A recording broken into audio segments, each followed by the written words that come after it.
ప్రతి అక్షరం ప్రజల పక్షం. HR9 న్యూస్ టీవీకి స్వాగతం, సుస్వాగతం. ప్రతి అక్షరం ప్రజల పక్షం. HR9 న్యూస్కి స్వాగతం. మనం ప్రస్తుతం ఉన్నాము కొత్త చెరువు మండలం వంగంపల్లి గ్రామంలో ఉన్నాం.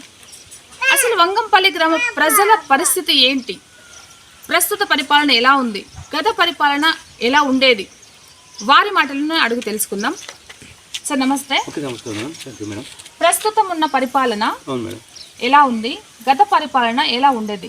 మేడం, లాస్ట్ పరిపాలన బాగానే ఉంది. ఇప్పుడు ప్రజెంట్ ఉండే స్థానిక ఎమ్మెల్యే కూడా మాకు జగనన్న కాలనీ అందరికి ఇచ్చారు, మాకు ఇవ్వట్లేదు. వంగంపల్లి గ్రామంలోను ప్రతి ఒక్కరికి క్వార్టర్స్ ఇస్తున్నారు. ఒక సెంటు అంతే కదా, 1.5 సెంటు. మాకు మా వంగంపల్లికి మాత్రం ఏమి ఇవ్వట్లేదు. రోడ్లు అధ్వానంగా ఉన్నాయి, కరెంటు ఛార్జీలు ఎక్కువ ఉన్నాయి.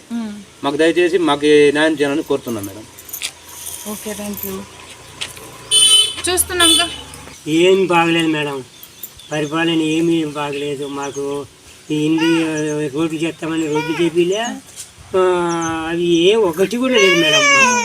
ఏమీ లేదు, ఈ ఊరికి ఏం సౌకర్యం లేదు. మాకు ఇండ్లు లేవు, ఇరుగు ఎక్కడ పోయేకి లేదు. ఆ పక్కన భూములు, ఈ పక్కన భూములు, ఎక్కడ పోయేకి లేదు మేడం. మాకు మీరు అధికారులతో విన్నవించుకున్నారా? ఇట్లా అని చెప్పారా మా పరిస్థితి ఇలా ఉందని? చెప్పినాము, వాళ్ళు ఆడ చూపిస్తామంటారు, ఆడ చూపిలే. ఒకటి ఏంది లేదు మేడం, మాకు ఒకటి లేదు, ఏమి లేదు, ఎక్కడ పోయేకి లేదు.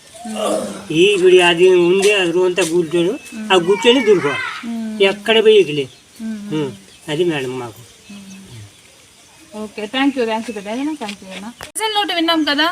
ఓటు అడగడానికి వస్తున్నారు, ఓటు సమయమై మళ్ళీ ఓటు హక్కు వచ్చినప్పుడు వస్తున్నారు, అంతే తప్ప మేమున్నాము, మమ్మల్ని గుర్తించే వాళ్ళు ఎవరు లేరు అంటూ ప్రజల ఆవేదన విన్నాం ఇప్పుడు దాకా.